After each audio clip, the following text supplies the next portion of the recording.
we don't take ownership of ourselves and our journey and what we can do, then it just means that we continue to pass on different levels of trauma, essentially, without even realizing it.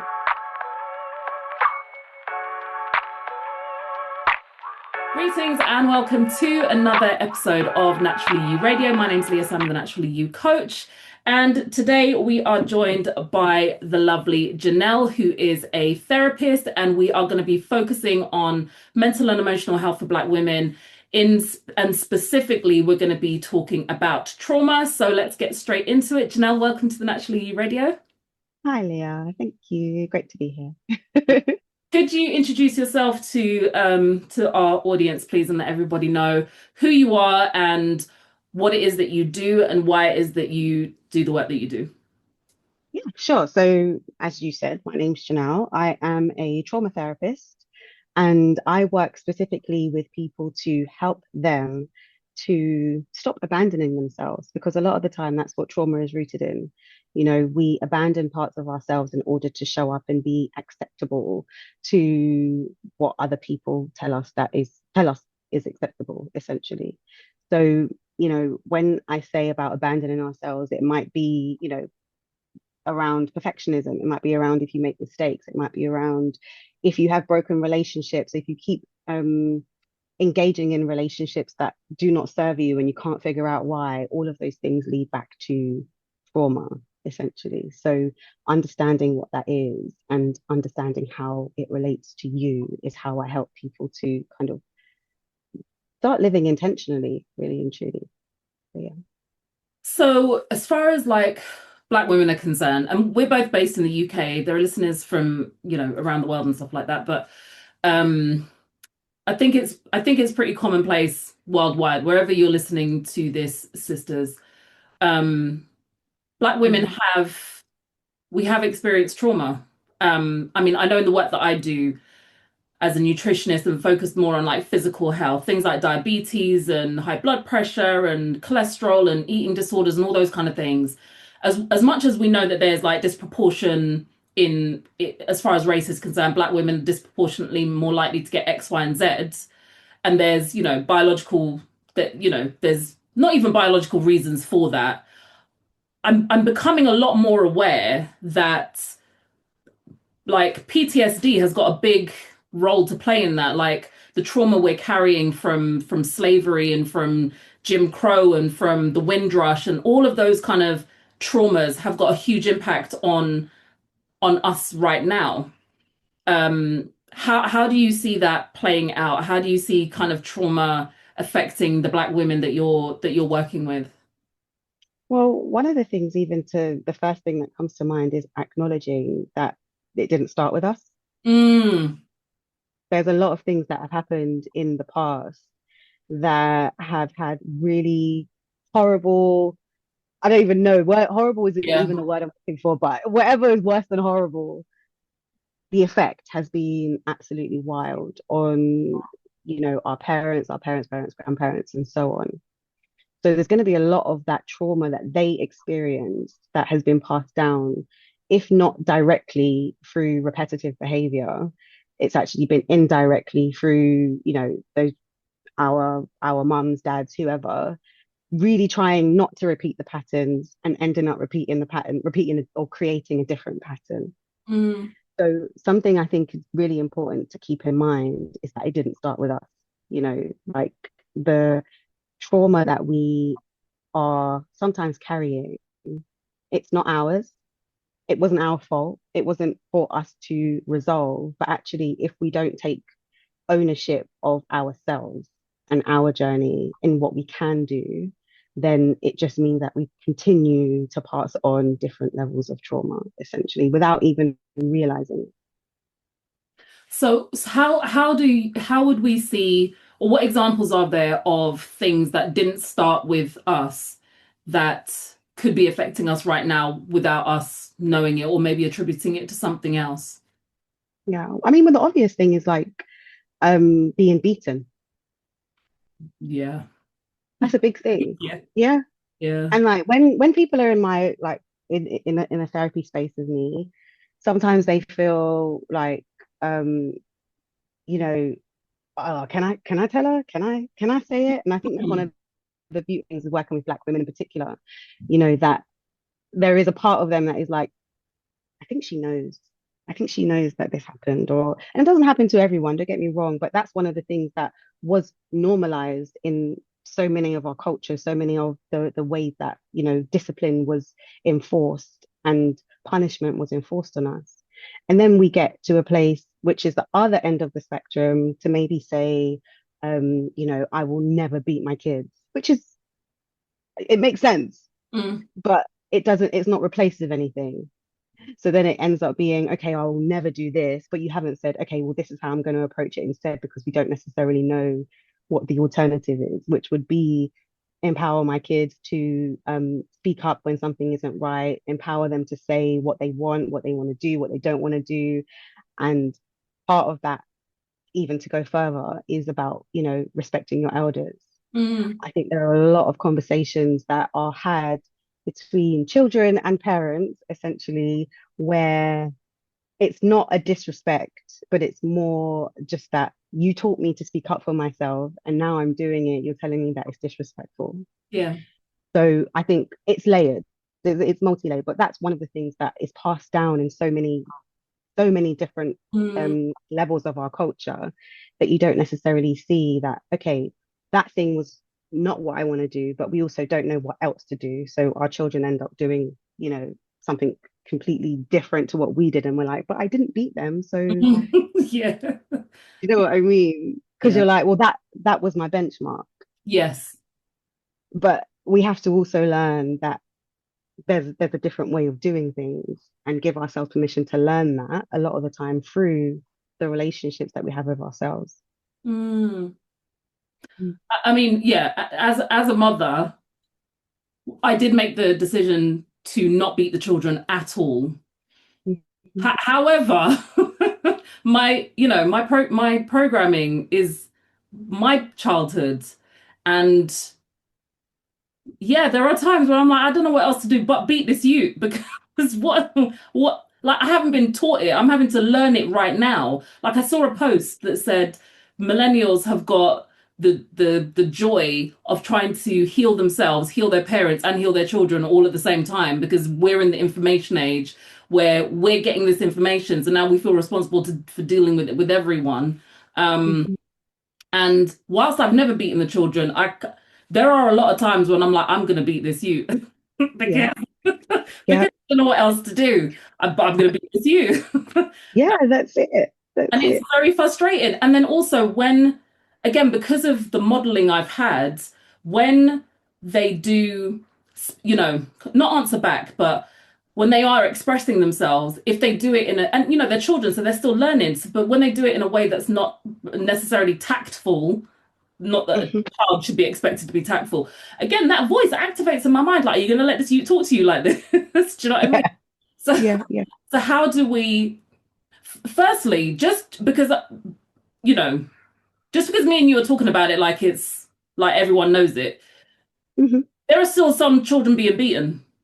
Yeah, There are some sisters out there, some families out there who still feel that's a very appropriate way to discipline their children, and there isn't going to be a consequence to that because that's what they experience. Can you just share your professional opinion on what the impact of beating, what our impact was when we were beaten, and the impact that it's going to have on our children if we continue to use that as a form of discipline? yeah, absolutely.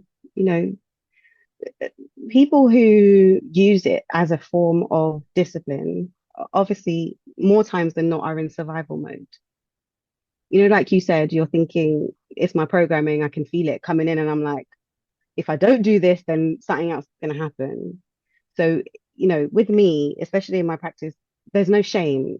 Let's just look at actually what's happening, as opposed to thinking about whether it's right or wrong. And don't get me wrong, I do believe beating children is wrong, but I understand that when people do it, it's out of, I don't know what else to do. And usually coming from a place of, I really want you to learn this thing because I'm scared that if you don't, the world will eat you up, Mm, essentially.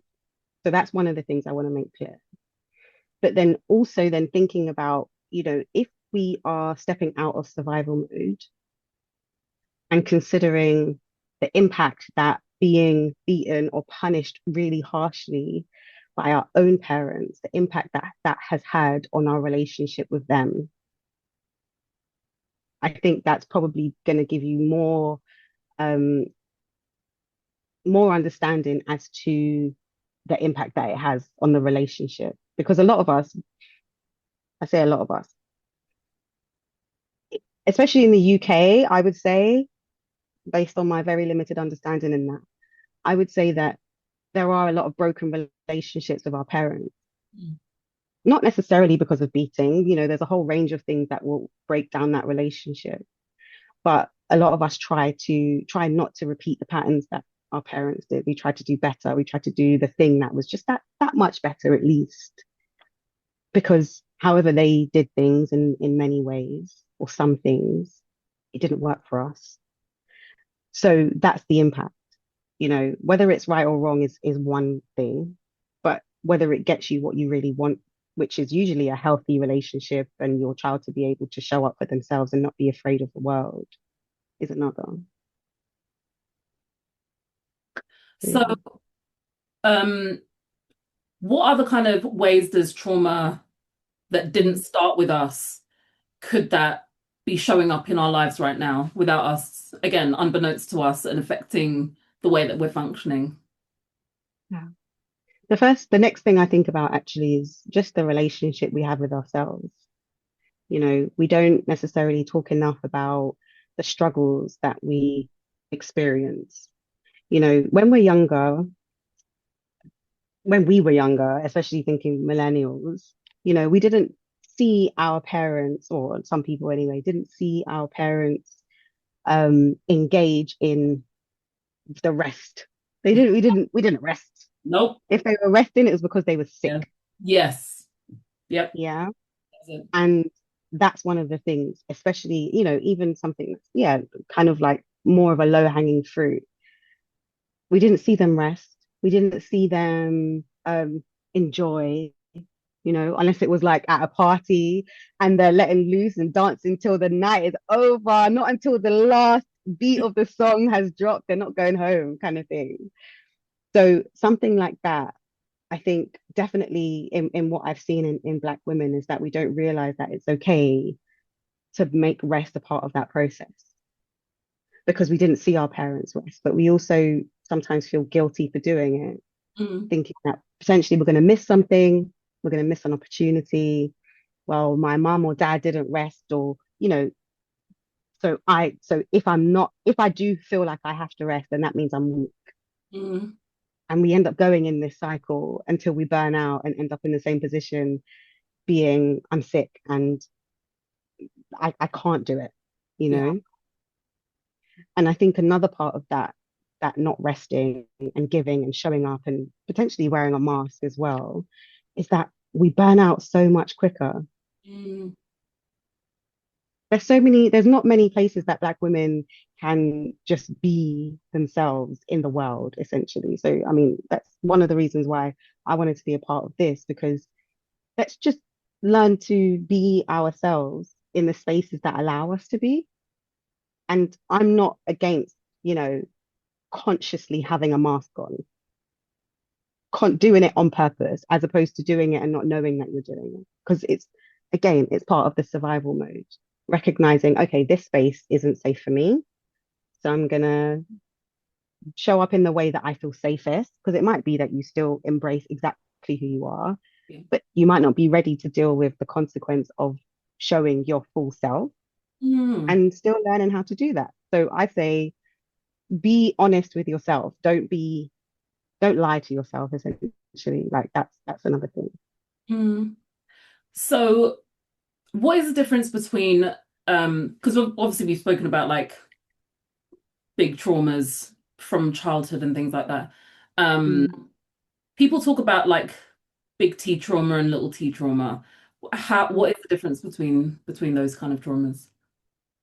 Well, I mean, first of all, just recognizing what trauma is, Mm. first of all, trauma is not necessarily what's happened to you, it's the effects that it's had on you. So I could have stumped my toe when I was a child and nobody was there for me, and that could develop a trauma. I could have, had like a huge thing such as, I don't know, violence, witnessing violence, experiencing abuse, those things. And I was like, oh, well, I understand why that's happening. And it might not have had an impact, Mm, but the trauma is what happens inside that person, not what has happened in that person. So you might notice, sometimes with children, they, if they're given the right support to understand a certain situation, yes, it's going to have an effect on them, but it won't potentially be the subconscious that drives their behaviors. Okay. So trauma is something that happens in us, not to us. So the big T trauma are the things that are usually quite obvious, the abuse, the neglect, those things that people can usually pinpoint and say, yes, that's what happened. Loss, mm, losing parents at an early age, maybe being in the foster care system that and you didn't have people who were looking out for you in the way that they should have been. Those kind of things are like big T. The small T traumas are things that the way that I think about it the most would be sometimes the things that didn't happen as opposed to the things that did. So when you were sad, who did you talk to? No, no one. I didn't talk to anyone. Oh, how comes? I didn't talk to anyone because mum was busy. She was doing XYZ.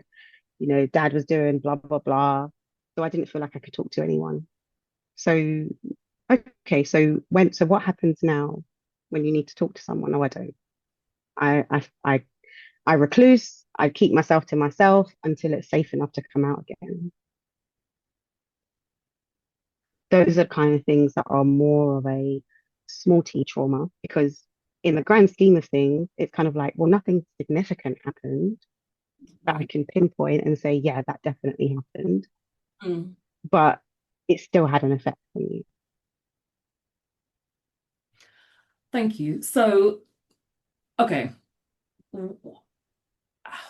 is there a place for where do we strike the balance between um self-soothing or what is kind of where do we strike the balance between being able to self-soothe ourselves because obviously in most people's lives they've got multiple things going on, they've got work, they may have a family, they've got hobbies, they've got studies with lots of things going on. We're not going to and experiencing trauma and experiencing the trauma we've experienced and the challenges that we face and all these things are going to have an impact on our mental health and they can all develop into the traumas of how we feel about all the things that are happening to us and in anyone's life they're not always going to be able to stop and get the help that they need and all those kind of things. So learning how to for us to self-soothe is a useful thing to do. Mhm, And not we obviously understand telling people to just get on with it is ineffective and it's uncaring and unkind and all the things, but there are going to be obviously some times where you do need to learn how to self-soothe. But then I feel that some women have self-soothed so much they've started to self-abandon, and right at the beginning before we started talking, that's one of the first things you spoke about was self-abandonment. So, how do we strike the balance between learning how to self soothe and self soothing and not just abandoning ourselves entirely? mhm. Sometimes when I talk about developing a healthy relationship with yourself, that that sounds like the whole story, you know, develop a healthy relationship with yourself, and then that's it. That's it. But it's not, that's not the end of the story. It's developing a healthy relationship with yourself so that then you can go out and create connections with people that you actually want, not who you need. There's a big difference in that. There's a difference because when we operate from a place of need, sometimes we end up in situations um, taking less than what we deserve or accepting less than what we deserve. Whereas when your cup is full, you probably heard this loads and loads of times. you can pour from your overflow. Okay. So then you can choose and you say, actually, this is my shop. I'm setting it up. This is what I'm selling. If you don't want anything I got here, then it's okay. You can go because I know that I've got me. So that means I can choose who's here and who's not. Okay. So when you bring in to the conversation the idea of abandoning yourself because you've kind of shut everybody out, you're kind of trying to do it by yourself, essentially, do everything by yourself. That's still your trauma playing a role.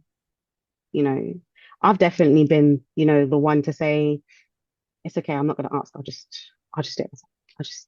I'm fine, you know, because it's easier to some degree because I'm like, I can control those variables.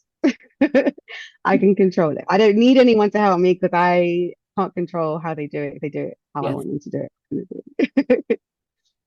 But operating from a place that says I can do it all by myself. I don't need to be, around anyone. I don't need to share time. We are definitely um like relational beings naturally. So if we're in that space where we start to shut other people out, that is also a self-abandonment because naturally we enjoy people around us. Mm, But obviously it has to be the right kind of person, the people that we choose to be around us, not the people that are around us where we feel like we don't have a choice whether they're here or not, you know? One of the things that I was thinking about the other day is essentially like lots of people don't understand the idea of extrovert versus introvert mm, versus ambivert. Okay, so an extrovert is someone who essentially gets a lot of energy from being around other people. right. That's where they get their energy. That's where they're like, yeah, great, great.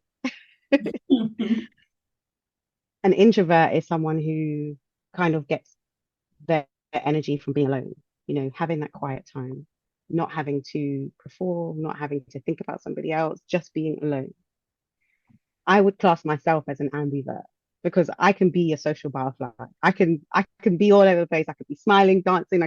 You think that I just love to be around people all the time, but that is not the case.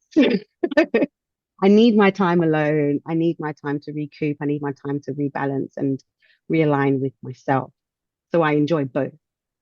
And I think sometimes when it comes to um, operating from a place of self-abandonment and operating from a place of trauma, we think that shutting down is the only thing. We think that, okay, I only can be myself when I'm by myself. Right. That's So, kind of what I think about when I think, self-abandonment and all of the small little bits, different ways that it kind of plays a role in telling us that we need to be alone, we need to do it by ourselves. And it can be kind of scary sometimes because we're like, well, when I'm around people, they just irritate me. But you mm, can be both. so how does trauma make us self-abandon ourselves? Because some people might say, well, because I was treated so badly or bad things happened to me in the past, now I'm in control of my life. I can do all the things. I can do all the things because I'm not in that situation that I was in before. But you're saying that there is a link between self-abandonment and trauma. What is that link? Why would trauma cause someone to abandon themselves? Mhm. Well, it's about survival. When we operate from a place of trauma, we're operating from a place that says, I'm not safe. When we're growing up, every single one of us, our parents are going to be like, okay, do this, don't do this, whether they say it explicitly or we learn through observation. Okay, be this way, don't be that way. When so and so is judging whoever, the neighbor down the road for, I don't know, having blue hair, that tells us, okay, don't ever have blue hair Mm, because we're so susceptible. We're trying to impress our parents. We're trying to do what they want us to do essentially until like there's a point where we're like, this isn't really what I want. But it takes a really long time for someone to be able to recognize this isn't really what I want. mm, So in those times when, you know, we're told, be this way, be that way. Otherwise, essentially, I'm going to not love you anymore. Or the idea is that I'm not going to love you anymore. For a child to believe, this is always talking about trauma, I go back to, okay, that childlike self. Yeah. A child believes that if I disappoint my parents and they reject me, they abandon me, they shout at me, they remove their love essentially from me, that means I'm not good enough.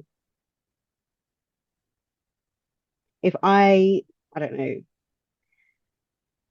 what example can I use? If I, for example, didn't wash up the plates in the sink, and then mum or dad is like, "You're nasty, you're this, you're that, blah blah blah blah blah." The instant thing is, I'm the problem. It's me. I'm the problem. But there probably was a good reason why I didn't do those things. So we abandon parts of ourselves to say, okay, well, this means not leaving the plates in the sink, even for, I don't know, 10 minutes, 15 minutes, or whatever, just not good enough. Mm. And if I leave them in the sink, that means I'm not good enough. And we relate those things, those parts of ourselves that, like I said, whether indirectly or directly, we were told that's not good enough.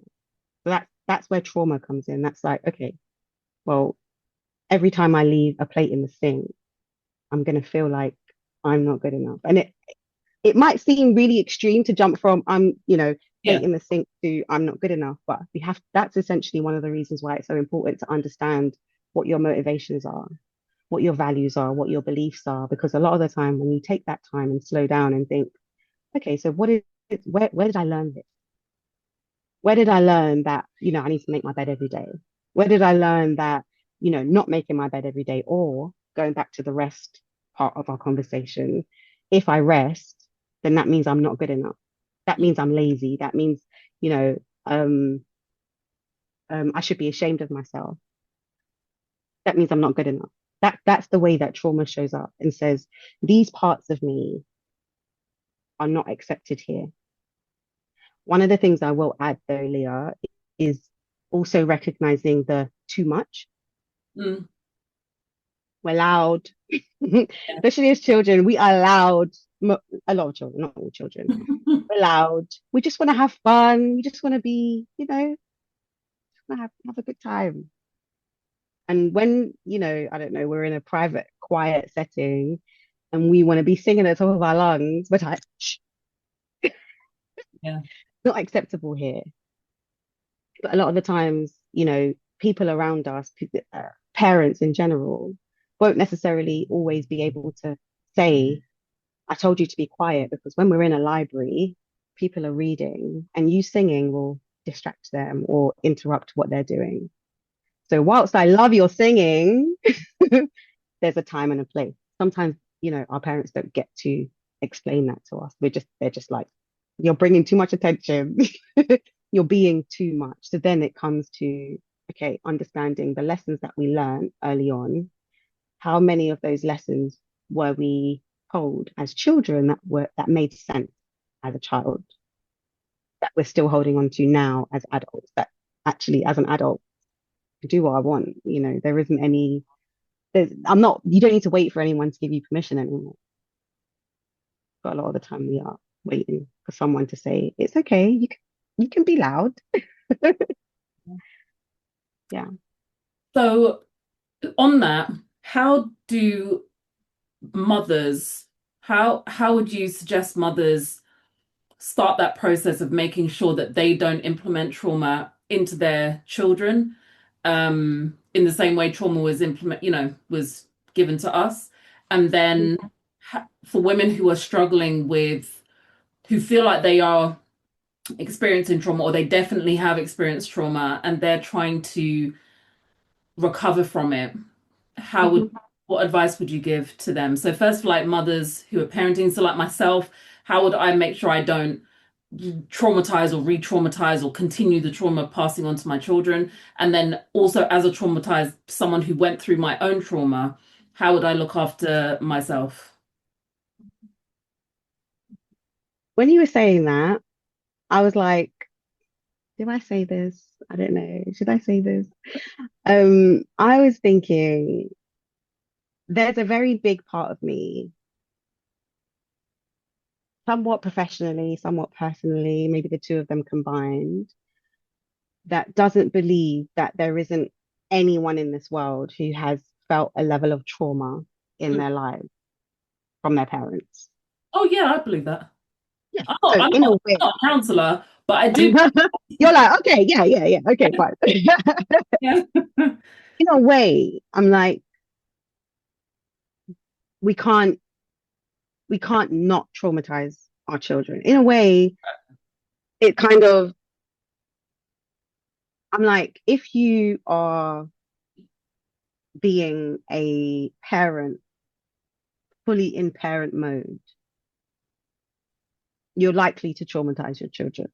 Mm, Children are going to want to do things that are dangerous. Children are going to want to yes. go out at whatever time. They're going to want to, you know, push your boundaries. They're going to want to have sweets at 10 o'clock at night because they're like, yeah, of course, why not? And you're like, well, no, Mm, no, you can't have sweets right now. And it makes sense for that child to be upset, maybe for a tantrum. It makes sense for them to be upset by that. So, in a way, it's kind of like there are potentially going to be things that will cause trauma.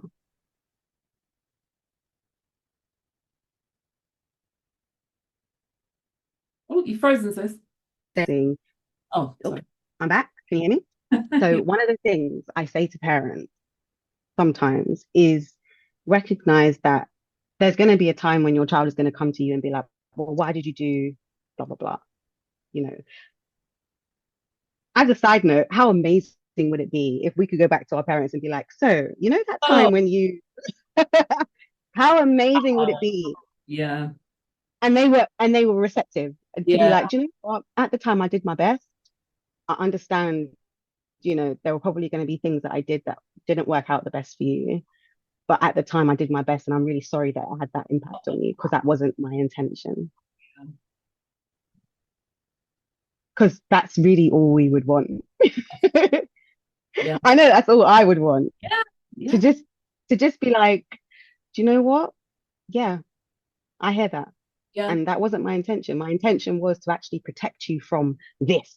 Mm, And I didn't know any other way to do it yeah, other than telling you no, making sure you did X, Y, Z, blah, blah, blah, blah, blah. Because a lot of the time, all we want is someone, that one person, yeah.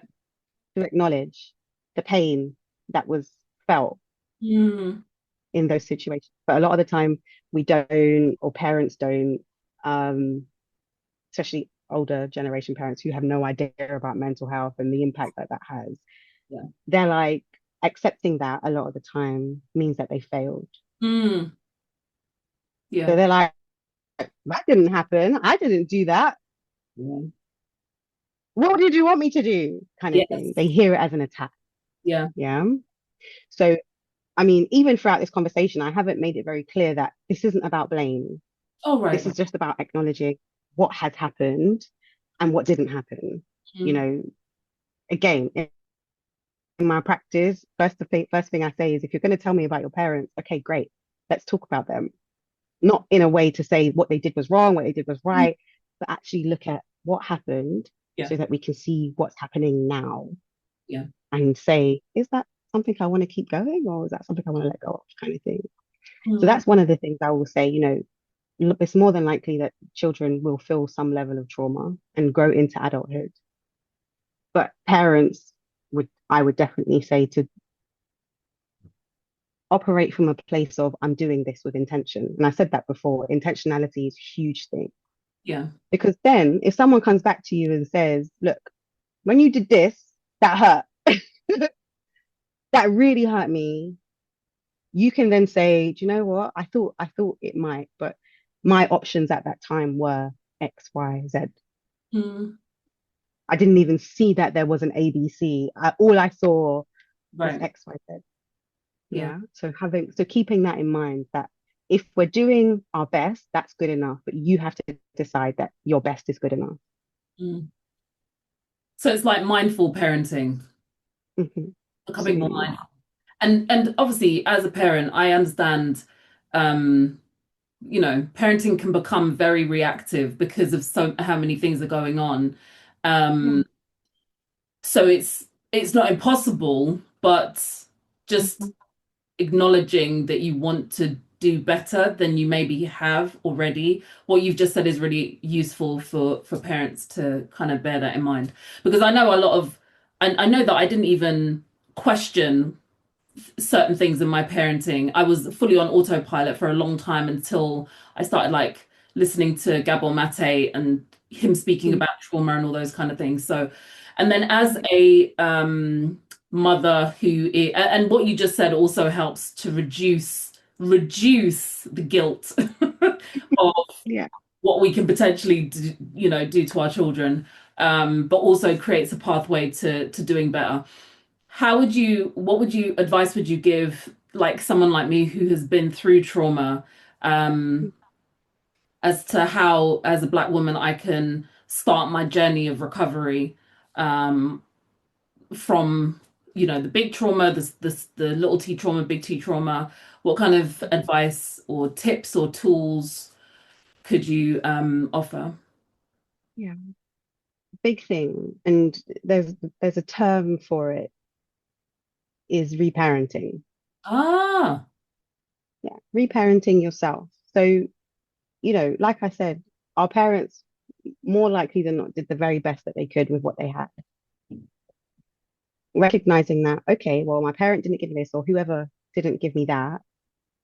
But actually, now I have a better understanding of the world, and I can see that I really need to develop this in myself.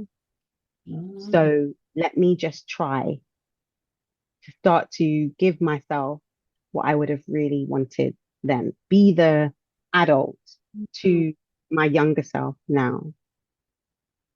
And what that means essentially is being forever forgiving of yourself. That mm, relationship that we develop with ourselves, it has to be, it's so different to the ones that we have with anybody else. Because if someone disrespects us, if someone lets us down, you know, we can say, I don't want to be around you anymore. yeah. You can move country, you can block them, you can do all of this stuff, yeah. But the relationship with yourself, she's coming with you. Yeah. She is following you around and she's going to be like, yeah, well, next time you make a mistake, I'm going to remind you of all of the mistakes that you made in the past, Yeah. unless you learn to forgive her for the mistakes that she has made. Unless you learn to say to her, okay, I'm going to learn to create a safe space for you so that if you do something that isn't in line with what I would truly want for you, I'm not going to abandon you. I'm Mm, not going to stop feeding you. I'm not going to start hurting you. I'm not going to start engaging in activities that are, not leading anywhere. Because that's sometimes what happens in terms of self-abandonment. I'm going to give you the grace that you deserve to say, you're learning. So let's, I'm not happy with what's happened. I'm not happy with how it's turned out. But you know what? Like, I love you. And I know that I can't do anything without you being on my side. So let's move. Very quickly, I went on a trip to Italy. And I've spoken about this before. I went on a trip to Italy, and for some reason, I decided that I was staying up some very, very high mountain. It cost me 20 euros to get up there. 5 minute drive, 20 euros, because I was like, I don't want to walk up there. Okay, fine. So I'm up there now. This is my first day, and I am like, I've got clients, so I'm still working, but I'm like trying to navigate my time and just, be free and adventurous. I'm like, oh yeah, look at me, traveling around, going to have a therapy session or whatever. So I'm like, okay, cool. I'm gonna look at the time. I've got like an hour, and I'm like, great, okay. And someone did say to me before I went up the hill, she said, make sure you get what you need because you're probably not going to want to come back down. And I was like, that's fine. Okay. So I'm now like, okay, I've got an hour. I'm gonna see what's around. So I'll go on Google Maps, and Google Maps tells me you can go and see this. whatever. I think it was like a church or a cathedral. And I was like, oh, great. I could go quick half an hour walk around 15 minutes, come back. Half an hour walk down a mountain is not half an hour walk back up. First of all, it is not. And it was absolutely, I was so frustrated with myself because the time was ticking and I'm looking at the time. I'm like, okay, right, I need to start going back up. And the first part of the hill is steep. The first part of the hill is steep, steep. So I'm like, okay, right, let me start making my way back up. As soon as I've taken what 5 minutes, I'm like, oh my gosh, I'm so tired. I can't do this. I know I can't do this in half an hour. I know well, 40, technically it's 20 minutes. I know I can't do it. I thought I could. Then I'm like, okay, I'll get the bus. Me thinking the bus stop is back down the bit that I just walked. It's not. So I get down that little bit and then I realize the bus stop is back up. Anyway, long story short, I have to run my way back up because now I'm like against the clock. So I'm like, I'm going to be late. I'm going to be late. I'm going to be late. Oh my God. So at the bus stop, I'm waiting and I'm looking at the bus. It's supposed to be here. It's not here.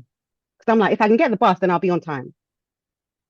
It's not here. It's not coming. It's not coming. Leah, I was like, why did I have to go down the hill? Why did I have to do this? Like I was literally like on the verge of being my biggest hater of all Hmm. time. And I thought, you know what? I don't have control over the bus, so I'm gonna start walking. That I do have control over. As long as it takes, I have control over how fast I move and X, Y, Z. So I started walking up and I kept saying, why did I have to do that? Why? I didn't need to go anywhere. I could have just sat and just admired the view. Oh, all of these reasons as to why I'm the bad person. And something said to me, I don't need you right now. I don't need you to be berating me when I'm trying to do something. I'm trying to get somewhere.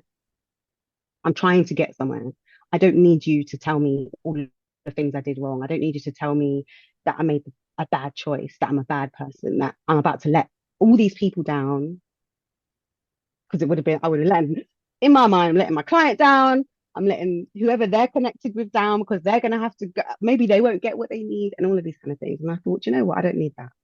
What I do need is someone who is on my side. Right. So then I was like, okay, right, okay, put some music on. Bear in mind, I had no water, zero Oh, water. Yeah, yeah, okay. yeah, yeah. Because the shopping that I did was shopping that of things I did not need. It was just, I had no business going down that hill to see any cathedral. And I was like, a couple bits too late. Anyway, so I'm walking up this big old mountain now, and I'm like, oh my gosh, blah blah blah. And I start to think, let me just give myself a break. If I had known this was going to be the case, I probably wouldn't have done it. I probably would have definitely said, I'm going to sit myself down and not do anything. I started to be kind to myself, started to work a little bit harder on okay, we can do it. Let's go. Let's go. Worst case, I'll be late. Worst case, they can't stay and I'll make it up another time. So I'm going to get to a certain point. I'm going to do what I can. Big, big moment here, looking at what you can control, Mm. what you can't, and accepting what the consequences of those things are. Because that client could have been like, you're late. This is terrible, or whatever. She was fine, and she wasn't a brand new client or anything like that. But recognizing it actually made the process a lot easier to walk up that hill. But the outcome was still the same. I was still late, Mhm. Yeah, yeah. but I wasn't dragging this heavy boulder of a critic on my back to make it so much harder. And I think that that's one of the biggest things that Black women do. We Oh, tell ourselves, you're not good enough, you shouldn't be doing this, all of this imposter syndrome, you're carrying around this trauma that says, you shouldn't be doing this, shouldn't be doing that, you shouldn't be yourself. In those moments, it was the worst thing for me to abandon myself because I would have got up that hill, would have been in a bad mood. I probably would have been late. Like I said, I was late anyway. I wouldn't have been in the right mind frame to even sit down in front of someone else to pour out. yeah. And I hope that that story kind of brings it back to Black women Yeah. in Yeah. general.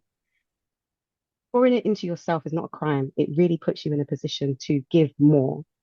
If you can be your own best friend, if you can learn to develop that relationship with yourself, you will be able to give and give and give and give, knowing that you're not going to be empty because your relationship with yourself is solid.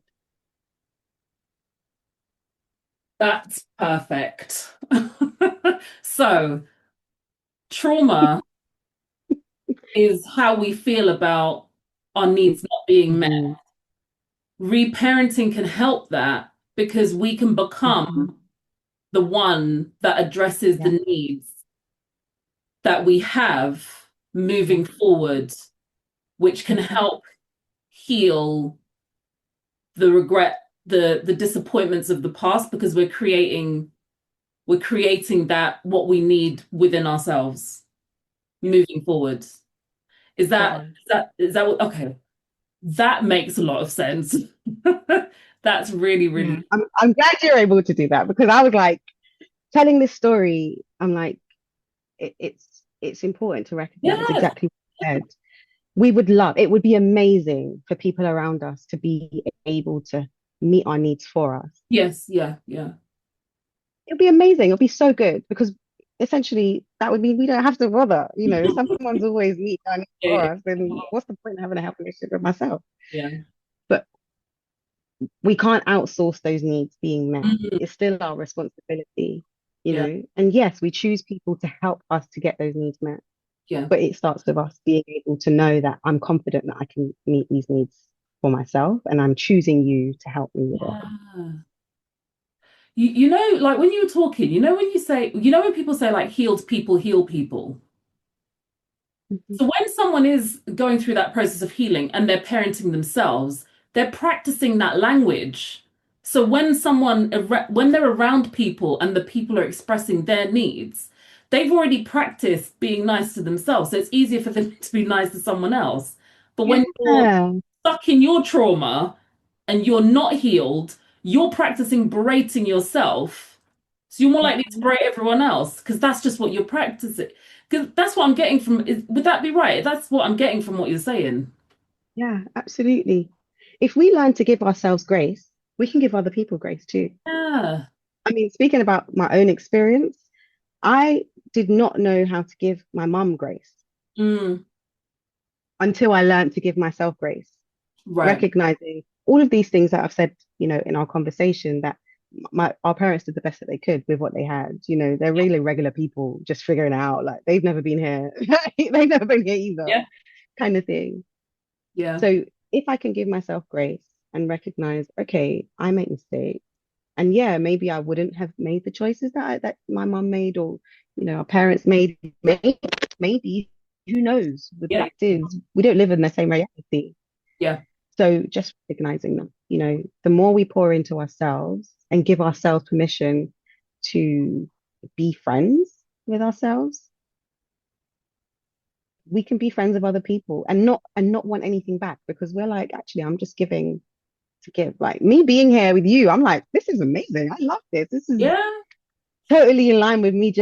I just love pouring into Black women, especially, So Yeah. this isn't costing me. This is energizing me because I'm Mm, like, you know, I've worked on a relationship with myself. Not to say that it's perfect, but I'm yeah. definitely like I I want to say I'm more healed than not healed. Yeah. Yeah. So I can pour from an overflow, and that's what Black women can do. Mm, Pour from their overflow by saying, I'm going to fill myself up and I'm going to take in what people have to give me, but it's not going to be my only source of fulfillment. I'm going to learn how to fulfill myself so that I can choose what to accept, what I don't need, whatever it might be. mm. Wonderful. That's that's perfect. Thank you so much for sharing that. That's brilliant. So that people can find you and the work that you do. Like I found you through Instagram. Um, can you share the things that you do, the services you offer, and how sisters can find you? Yeah, of course. So I say all social media, across Instagram, TikTok, and YouTube, my username is Jannelle.Johnson. Jannelle has two N's. People usually miss that out. And in terms of what I do, I show up as a therapist one of the things I had to learn is that therapy is more than just being inside the therapy room, essentially. So, I show up on social media platforms to help people take what they want, leave what they don't, essentially. Always focused around developing a healthy relationship with yourself. That's the main thing, because once we have a healthy relationship with ourselves, once we create the secure base in ourselves, we can go anywhere. Mm, Anywhere. We can go anywhere we want and show up and be ourselves, or know why we're not showing certain parts of ourselves. Because, like I said, do it on purpose. Don't do it without realizing that you're doing yeah, it, essentially. So that's one of the things that's most important to me, and recognizing that our relationships are important, our friends are important, the people that we surround ourselves are important, So if we can develop that relationship with ourselves that says, actually, I am good, I can speak up for myself if something isn't right, I can say what I love, I can embrace love, I can accept compliments, do all of those beautiful things that also are part of being around people, then that's great. You start to actually live a life of fulfillment mm, that is accepting of the full range of emotions. Me being here doesn't mean, or sometimes people say, therapists, you must have your life all figured out. And that's really not the case. It just means that I would say that I'm a little bit more aware of when things are not right.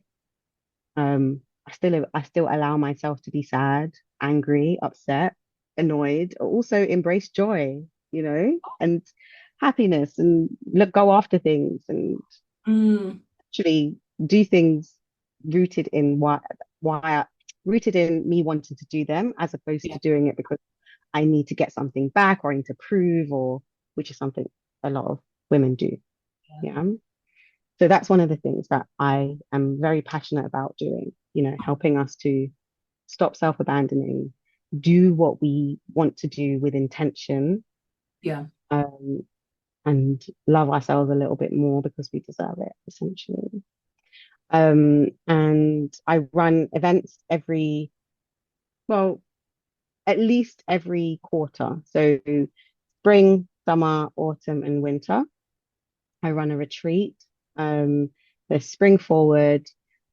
We'll miss it by the time this comes out, but there's summer rising. There's going to be autumn, where we're letting go, and then we're going to do December, which is essentially thinking about what seeds are we sowing for the future when we do spring rising again. So keeping those things in mind. There's a whole cycle that we get the privilege of seeing physically in the UK that a lot of other places in the world don't get to see. mm, Um, the seasons, just recognizing that. So that's one of the things that I'm really, passionate about as well. Just recognizing that we can get into alignment at any time. yeah. We don't have to wait until the new year. We don't have to wait until somebody says da da da da da. Whatever reason it is to wait, there's no reason. Yeah. So keeping those things in mind, that's what I'm passionate about. Whatever I'm doing, it's always going to come back to your relationship with yourself. So Mm. that's it. Is there a tool or an exercise or something that you could share with the audience before we wrap up for today that we can go off and use to help that journey of starting to reconnect with ourselves or reparent ourselves or address our trauma? Just something we can kind of start working with until we are able to connect with you. Yeah, absolutely. Number one thing, be curious.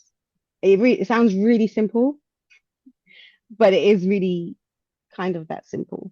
Be curious with yourself. Figure out, oh, I wonder why that's so important to me. What is it about that's so important to me? What is it about that trigger? And without going into a whole nother thing, when we're triggered, people see it as a bad thing. But when you're on your healing journey, you start to see being triggered is a gift. It's like, oh, that part still needs to be looked at. Okay, all right, fine. I hate this. It doesn't feel good. But at least now I know that I got some work to do around, I don't know, relationships, Mm, money, whatever it might be. Okay, so I would say be curious with yourself. A great place to start with that is doing is considering what your values are, so such as family, friendship, respect. money, health, fitness, those things, and then think, what are my beliefs around those things? What do I believe around family? What do I believe about around romantic relationships? What do I believe about who should be respected and why? What do I believe about authority? Those things. So look at what you value and think, okay, what do I believe about those things? And then think, is that going to help me? Believing that all authority is bad authority, is that going to help me? Believing that and our our family is cursed. We have a curse where, you Yeah. know, no none of the women can hold down a healthy relationship because we're cursed. Mm, Is that a belief that is going to help you to move forward? Probably not, mm, you know? And really and truly, we need to realize, I hope anyway, more people were able to realize that our beliefs are what are yeah. driving us. And a lot of our beliefs are rooted in childlike, childhood belief systems. Mm, So not wrong, because believing those things saved you for a long time. mm, But do you still need to be saved by believing that thing? Or can you say, actually, I think I can develop a new belief now because this will help me to step out of survival mode and start to embrace the wholeness of life as opposed to just staying in this little tiny box yeah. um, where it's safe and no one can challenge me. Mm. Thank you, Jannelle. Thank you very much for sharing, for, being open and putting things in perspective and that tool as well. I'll be sharing all your details in the show notes, so everyone, please do feel free to go and check out Jannelle on Instagram. That's where I follow her, and I do see that she enjoys life. That is one thing. Yeah. That she is always smiling in the posts and always doing fun stuff. So thank you very much. And I look forward to seeing you guys again on another episode of Naturally You Radio. You can find all the back episodes on most streaming platforms or at thenaturallyyoucoach.com/podcast. And at thenaturallyyoucoach.com is where you can see everything else we've got going on. And you can also find me on Instagram, TikTok, Facebook. Just search for the Naturally You Coach or Leah Salmon. I hope you all have a wonderful day. Take care and stay healthy.